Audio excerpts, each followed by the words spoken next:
Blog Talk Radio. Welcome to Fearless Generations with Terry Singer and Kelly Fox.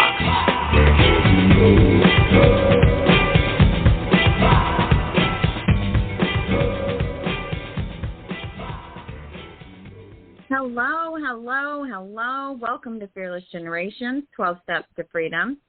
This is Kelly Fox, and I am excited to continue the conversation around Step 5, accountable. And tonight we're going to talk about how when we are accountable to ourselves, it is a confidence booster. So I know last week was a little bit of a challenge. Terry and I were on a ship in the ocean off the coast of Mexico, and so we weren't able to get our guest on, and we did a shorter show, but we are here tonight, and we are excited to have everything get back to normal. So, Terry, how are you doing today? Well, I am doing great. I just got off of a great meeting, and after I get done with this show, I'm going to get ready to head to Arizona to see my mom. Yes, excitement, excitement. I wish I could go with you. Yeah, me too. We are happy to have on the as our guest coach tonight, a new coach to the podcast. So please welcome Molly Adkins. Welcome. Thank you so much. I'm so excited to be here. We are excited to have you. So, Molly, please share with the audience who it is you get to serve and what it is you get to do. Yeah, so I actually do two things that are very related. One is that I am an instructor of the craft of sound healing, so I teach men and women how to use sound healing for themselves and in their own practices. If they already have a modality like massage or something like that, that they can use sound healing as a complementary modality in their practice. And then for my coaching, I help women who feel like they've plateaued in their life or in their business to take the steps needed to release anxiety and fear of the what ifs so that they can achieve the life of their dreams. And I do this through this modality, which is faster than talk therapy, and it's an alternative to prescription drugs. And using the combination of sound healing and soul wisdom coaching in all of my sessions, because I believe life is too short to not follow your dreams. Yeah, for sure. So true. So true. And I believe in your previous life, you have something in common with Miss Terry, where you were a teacher, right? That's right. Yeah, I have a career in teaching, a 30-year career in teaching. So I actually lived in Japan for 11 years, where I was teaching English as a second language and studying the Japanese music while I was there. I did my master's in ethnomusicology while I was there.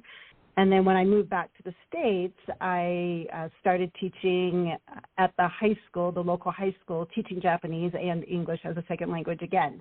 So, yeah, 30 years in teaching. And then I started doing sound healing for myself, and then was able to make those big steps, just like I'm helping my clients make through this same modality. Oh, that's exciting. I love that. Yeah. Similar to Terry's story of being a teacher for a long time and then, figuring out, hey, what's next? What can I do to improve my life and the lives of others? And so I love that. We are talking about Step 5, accountable. So let me start off with, what does being accountable mean to you? Yeah, so being accountable to me means taking personal responsibility for achieving your goals and your intentions. And those goals are ones that you've set for yourself. So it's really all about your personal responsibility. Yes. I love that. Because I think some people can get caught up in being responsible to others, and they forget about how important it is to be responsible for yourself first. In Fearless Living, it always starts with us. And so do you keep the commitments that you make to yourself? You know, when it only affects you and nobody else is going to know, do you still keep that commitment to yourself? So, love your definition. Terry, how about you? Yes, I couldn't agree more. The personal responsibility being the foundation for growth. We 3 of the foundational tenets that we teach in our coaching business is, first of all, compassion for yourself, and then honesty with yourself, so telling yourself the truth, and then being personally responsible. And when you can have those 3 conditions in tandem, it really creates a pathway for you to reach out and realistically and compassionately travel on that journey to your dreams and to your goals. And the personal responsibility is the action. So it's I couldn't agree more with personal responsibility being what accountable is all about. Because actually in life, we only can control what we do and be accountable to ourselves and our own growth towards our goals and dreams, which if that includes service to others, then we're accountable to others by serving them because that's our goal and dream. Yeah, I love that. I think also integrity comes into play. You know, we can value integrity, and so, you know, my word is my bond. I do what I say I'm going to do, but do we do that for ourselves? Do we have integrity towards ourselves? And that's something that I can't always say that I do, because I can more easily make an excuse to not do something when it's just going to benefit me than if I'm doing it for someone else. And so that's why I usually involve other people in the commitments that I have for myself, because then I'll more likely do it, like having a workout buddy or a coach or an accountability partner, because then I'm more likely going to stay committed. And so that's a good thing for me to know, and for you to know, whatever supports you in keeping your commitment to yourself. So, Molly, the subject tonight is boosting our confidence with being accountable. So what would you like to say to that tonight? Yeah, you know, Kelly, I have to agree with you that having an accountability partner is so spot on to be able to keep yourself accountable, really. And I find that as I'm working with my own clients, that as they are learning the skill of keeping themselves accountable, that then they're seeing their own achievements and what they can achieve on their own. And then as a result, they have this incredible confidence. They boost their own confidence by keeping themselves accountable. Mm-hmm. Yeah. So what we usually do is, or even I should say for myself even, is that I have a calendar, and those, you know, a calendar can be either digital or on paper or whatever. I keep mine on a digital calendar so I can see what I'm supposed to be doing. And then I'm like, okay, I'm supposed to be at this place. And not only just being at places, but going, all right, I am supposed to be working on this project right now. I need to sit down and be working on it for the next 30 minutes or the next 60 minutes. And that feeling of when you've achieved that 60 minutes of work, of, uninterrupted, concentrated work, and that feeling of confidence and that boost. It's those two words, the confidence boost that you get from just holding yourself accountable for that. But at the end of the day, you can see all of the things that you've achieved, and it's a great feeling. Mm-hmm. Yeah, absolutely. And that's one reason why I love doing acknowledgement, which is a practice that we have where we acknowledge something that we did that's either out of our comfort zone or that challenged us in some way.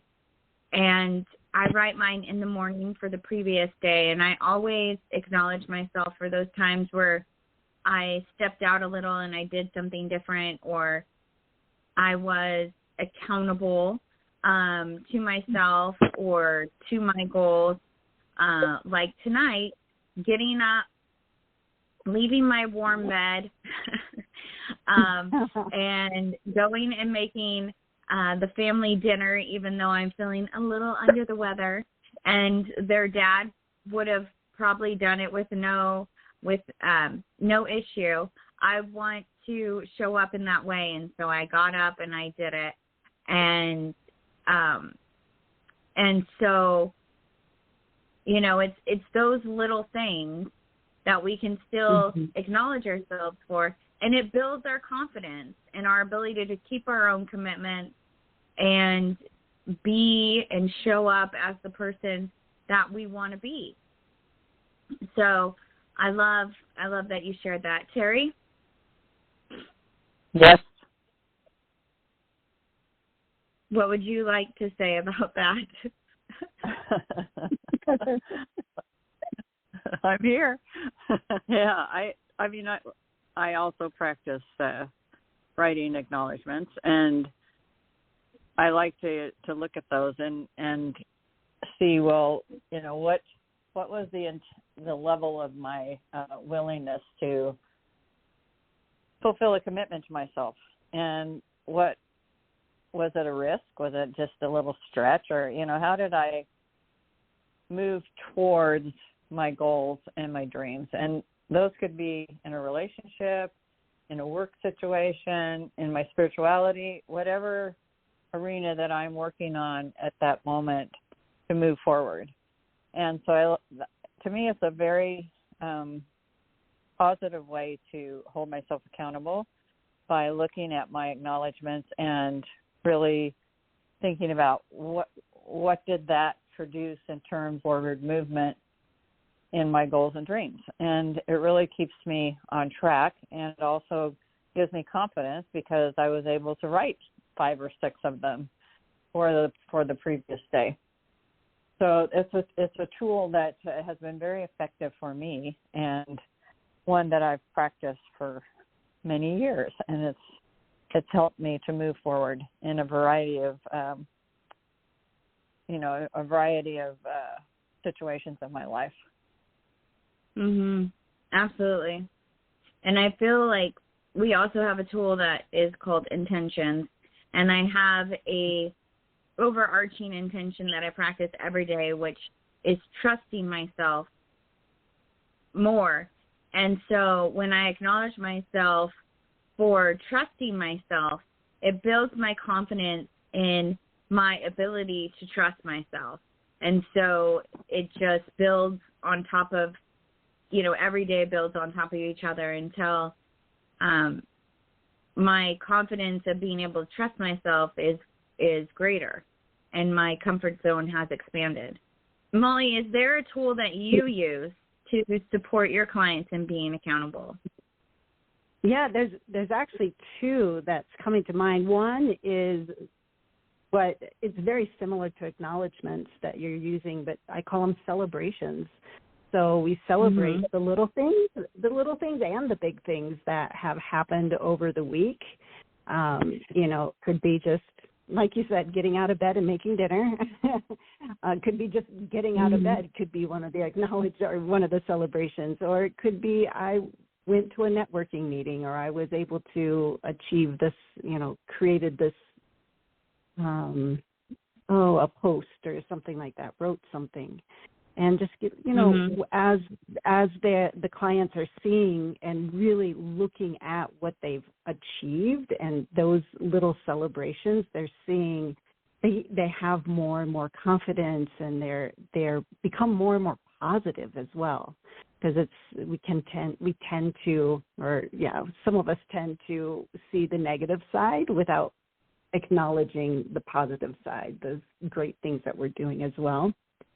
So that's one. That is one tool, is those celebrations. And another tool I use are kind of like a progress chart. I call them wheels, and we set out goals at the very beginning of a program of what they want to achieve, and then I write like a rubric, and they rate themselves on where they are and how much they've progressed on the rubric every so often. So depending on how long they want to work with me, every 2 or 4 weeks, we'll check in with that rubric and see how much they've moved on that scale.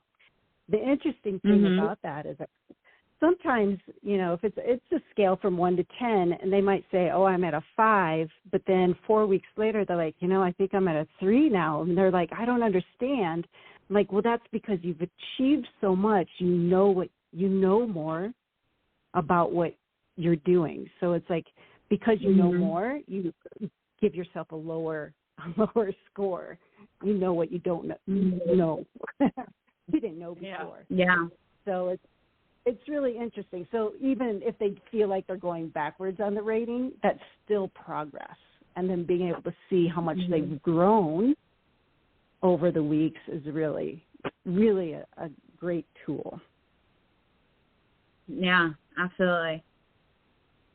I know, Terry, you use a tool called a habit tracker, and that makes me kind of think of that when Molly was talking about that. Can you explain how that supports you?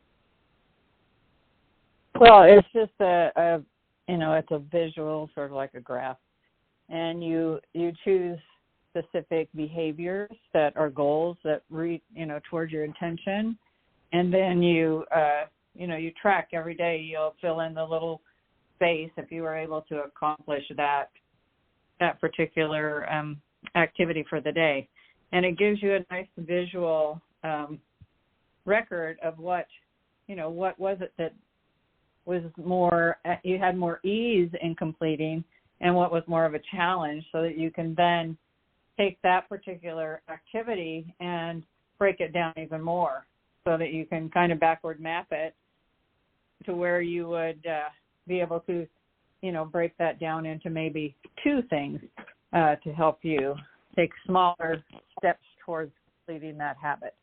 But we've been reading the book called Atomic Habits as well, which has been really helpful, looking at developing habits. What helps you to do that. That's been a really good a companion as we've been working on accountability. Yes, I agree. And I think I'm not really great about using the habit tracker right now, but I have used it in the past, and I really loved the easy visual of knowing if I was doing what I said I wanted to be doing, or if I wasn't. And I think that when we can have something easy like that, regardless of what it looks like, just having some way of keeping track and seeing, okay, I'm doing this. It really can build our confidence in our ability to, once again, keep those commitments that we make to ourselves. You guys still there? Yes. Okay. I felt like I was alone all of a sudden.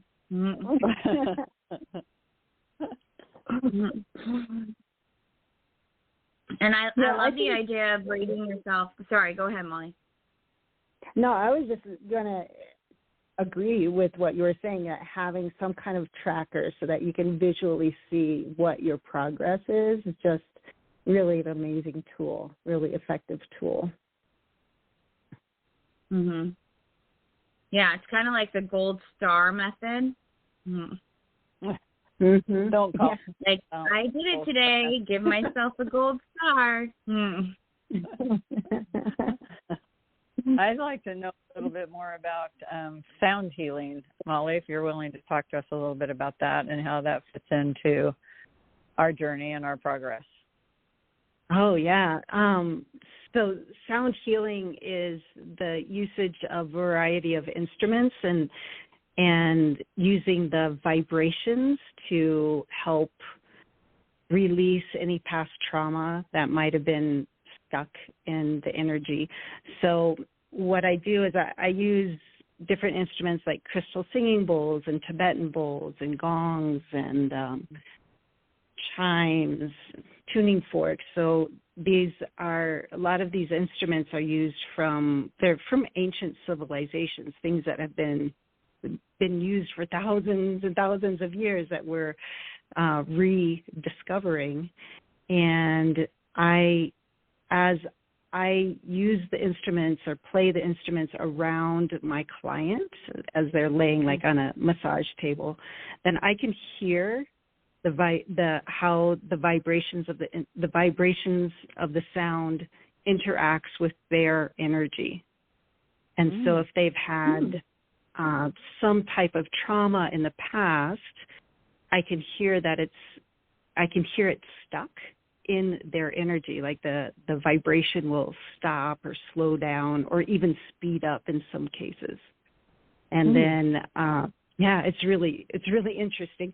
And then I can use other combinations of instruments to balance and clear that energy and start helping them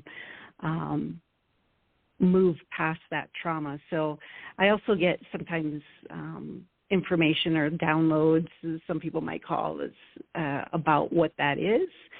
And for example, let me talk about this stuck energy, for example. You can look at it as a timeline. If your body is now, your physical being is now, and then about 6 feet out from your body is your infancy. So say about, halfway down the arm, if I'm thinking about length or distance away from the body, about halfway down the arm would be, say, halfway through the life. And I hear like a drop in the vibrations. I'll say, okay, if my client is 50 years old, then I'll say, when you were about 25, did something happen? And then we can just talk through that. And they'll be like, oh my goodness, that was when, I was having postpartum depression. And, then they can start working through some of what I call trauma, that happened at that time, and release that energy, release that energy or emotion that got stuck. And that could be one of the reasons why they're not able to move forward in their life or in their business and what they're doing. That's so interesting. So can this only be done in person? No, actually, it can be done online as well. I have several clients that I work with through Zoom, and it has because this is all energy work. If you've heard of Reiki and distance Reiki, it's just like that. So, for example, I had a client a few months ago in California. I'm in Colorado, and she's in California, and she's like, I've had this pain in my jaw, and it's for months, and I don't know what to do. And she, we got on a session, and I worked with her. A physical pain, and she said at the beginning, on a scale of 1 to 10, at the beginning of our session, she was a 7. At the end of our session, an hour later, was at a 3. Wow. Oh, wow. Yeah, it's really, really interesting. Yeah. Okay, well, I have this pain in my shoulder. And it won't go away. Let's start working on it.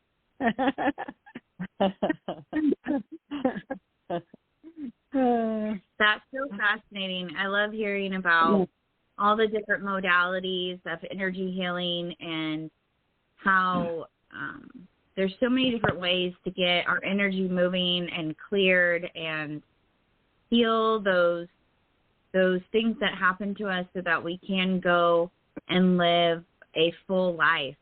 And, you know, I do EFT or tapping, you know, and I love hearing about all the different ways that that others are doing that as well. We are out of time. It goes by so quickly. And so, Molly, I want to give you a chance to share with the audience how we can connect with you, and if there's anything going on that you can invite them to, whatever that might be. Yeah, absolutely. The easiest way to get a hold of me is through my website, which is my name, mollyadkins.com. And I have, of course, my ongoing one-on-one coaching practice, which is called the Ultimate Personal Tune-Up. So, again, using sound healing and coaching to find your dream life. And then I have an online sound healing journey coming up on February 25th, and that will be held through Zoom. And it's in the evening. It's 5 o'clock Mountain Time, so that would be 4 o'clock Pacific, I believe. And, we can find all of that stuff right on my website and through underneath services. Awesome. Well, please do post about that in our Facebook group so our listeners can have easy one-click to you. We would love to have that space for you to promote yourself and your upcoming event. Awesome. Thank you. Thank you. And thank you for being here with us. We've loved having you and learning more about sound healing. Great. Thank you so much. Yeah, it was a real joy to be here, and hope that we're able to talk again soon. Yeah, I hope Absolutely. so. I'm going to check out your website for sure. Yes. Well, we want to remind all of you that the 12 Steps to Freedom were created by Rhonda Britton, the CEO and founder of the Fearless Living Institute. And if you would like to learn more about Fearless Living, please go to fearlessliving.org. You can find out more about Terry and I at fearlessgenerations.org, and we would love for you to go there and check out everything that we have going on. We have a free workshop every month on the second Saturday from 10 to 11:30 Pacific. And we would love to have all of you there. And we have a workshop series that we are doing of 4 different workshops on the 4 no's of Fearless Living. And the one coming up this month is no complaining. So we'd love to invite you to that. It is the 4th Monday of the month from 5:30 to 7, and we would love to have you there. And let's see, Terry, last comment for tonight. Yeah, I just think I love the ideas that Molly shared and you shared about having some way of tracking your account, tracking your progress. Ways of tracking your progress in order to know that you are moving ahead, and that does build confidence and the capacity to keep moving. So I just want everybody to, think about that, how they can do that in the way that supports them. Absolutely. Love that. Yeah, I think we all need to figure out what is the system that works for us in holding ourselves accountable. And if we see it as a negative or something that doesn't sound appealing, how can we shift our view on that? How can we see it as a positive and a support to us to be in alignment and support ourselves and boost our confidence? So I thank you both for being here with me tonight. Terry, always being here by my side. And Molly, thank you for joining us. Until next time, be fearless. You're fearless. Thank you, Molly. Thank you.